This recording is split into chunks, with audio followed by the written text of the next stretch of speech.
Well, we do lose here at footballtradingprofits.com. Thankfully, not too often.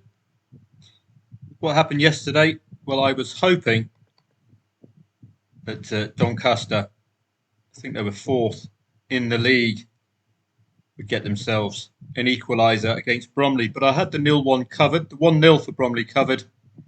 Doncaster just couldn't cross the line. That, if they could, would have compensated for that. We were a goal away from having a £7.18 red with a chance of 51 on Notts County. It was a risky play because I was dealing basically just with the league position for Notts County, fourth in the league. I was hoping that would trump their opponents, Barrow, but as you know, at this stage of the season, you can see 1.65 at home tends to be reliable. We just got that single goal, had another goal disallowed, which was a real pity. One goal away from that 2-2. Could have cashed out if you'd gone +1, which means Notts County with a goal head start. From a 0-2 to a 1-2, you'd have got out with about a £4 or £5 loss. So, wrong choice of market yesterday. Notts County +1 would have returned us about a £5-6 red screen at the 1-2. Now, had Doncaster crossed the line, it would have been an okay evening. Absolutely dominant force. Really superb performance from them, apart from scoring a goal. If you had an in-play stats feed last night, you could see what I see. All red on the right-hand side. Hit the woodwork as well.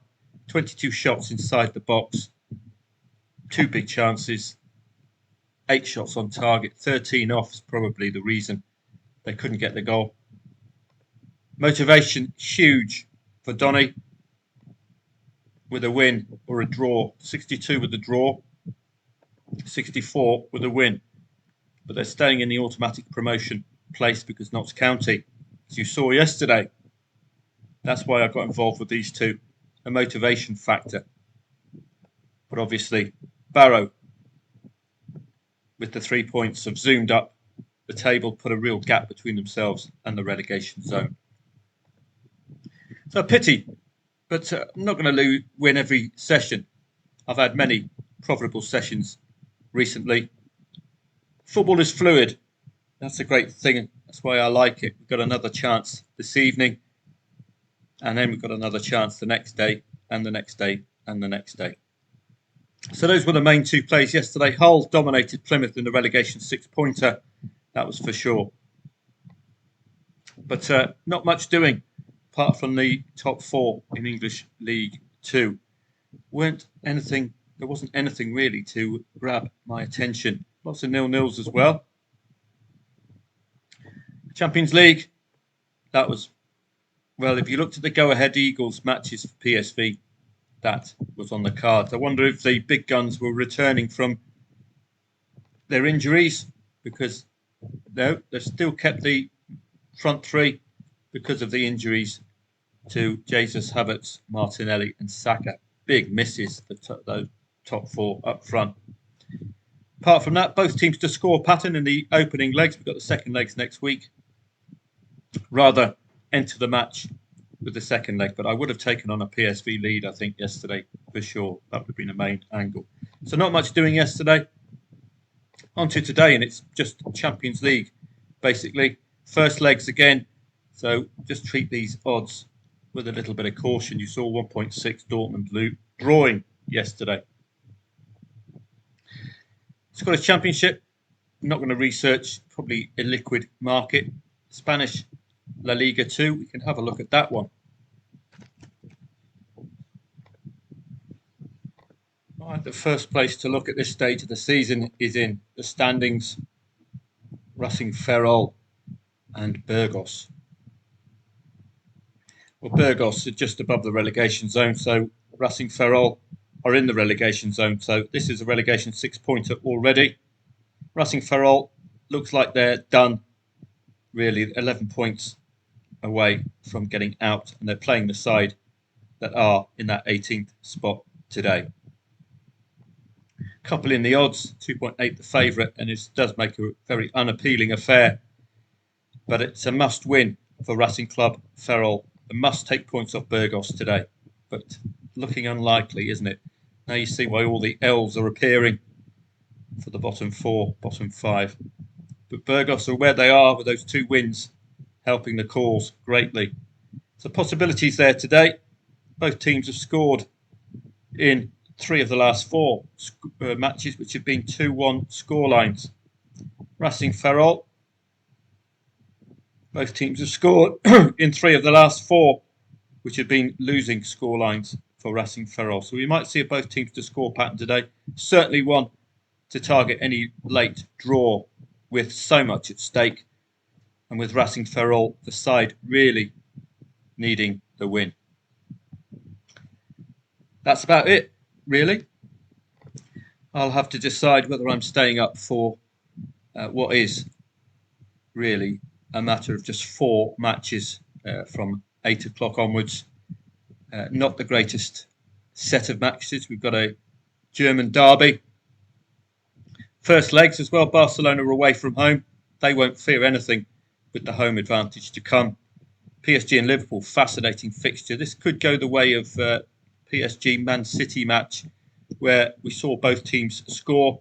We saw both teams score a couple of goals as well, and score a couple of goals second half.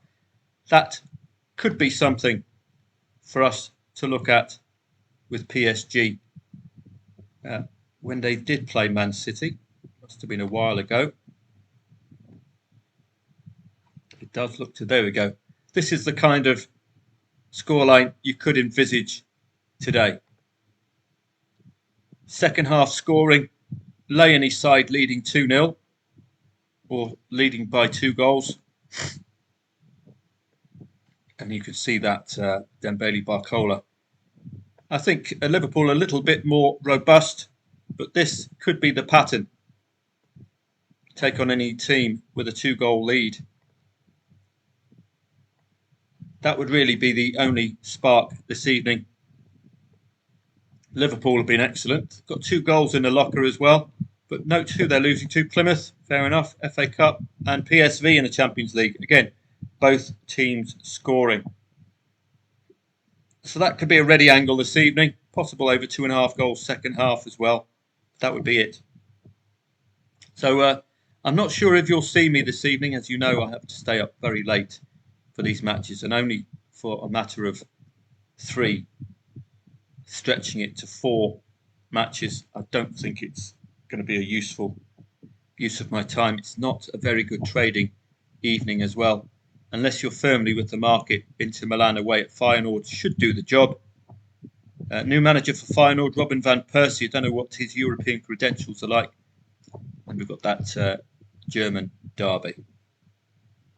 So I might see you later on. If we quickly walk through, there isn't really anything else to grab the eye, is there, this evening? Czech Cup. That's about it, really. Don't see anything else. So for a matter of 3 matches, I don't think it's worth my while practically to stay up this evening. Although I'm keen to trade, there's probably going to be more favourable trading days coming up with a larger volume of matches, well, such as Thursday's Europa League playoffs, Tottenham, Rangers, Man United, all away from home. Some familiar names, solid sides as well, Atletico Bilbao, Roma, Ajax, top of the Eredivisie. So that looks quite appealing. I wonder if it has a Conference League with it as well. Indeed it does. So better set of fixtures than tonight's on Thursday, but still it's slim pickings from what are just first leg matches. All of the action will occur in the second leg. All of the readability will occur in the second leg as well. Friday's likely to get busier with league football returning. Championship, Norwich against Oxford United, very strong favs there. Toulouse and Monaco, you'd be favouring the away side on form. French Ligue 2 is warming up nicely, both at the top and at the bottom. Bundesliga, tough one to call. Bundesliga 2, getting busy as well. Kaiserslautern, ever looking for that top berth. Second at the moment, a win, of course, will keep them in the automatic promotion spots. So tight is it at the top for the top 5, only 1 point between them and only 3 places available. So everything counts for Kaiserslautern, and Elversberg must take points off Kaiserslautern. They will actually go equal on points or go second with a win, Elversberg. So that in itself suggests a very tight affair. The Irish Premier League and First Division will be our Friday staple in one of our summer leagues. But it's a little quiet at the moment because the season is only 3 matches in. Cagliari against Genoa. It's a tricky one to call, as you can tell by the market. The Eerste Divisie, all matches playing off at the same time, normally suggests we're heading near to the end of the season. I don't know what this period 1 is. Period 2. Period 3 is splitting it up into 10 or 9 matches. So this is the quarters. Right, gotcha.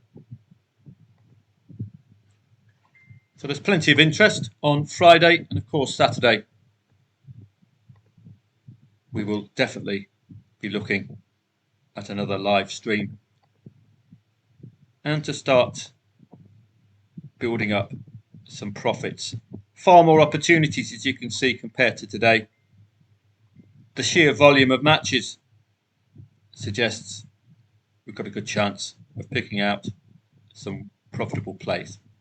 So have a great day today. I'm not sure if you'll, members of footballtradingprofits.com, not sure if you'll see me this evening with only really 3 matches at 8 o'clock to stay up for. I don't think it's really fair on me to expect me to wait up till 3 a.m. just for 2 or 4 matches.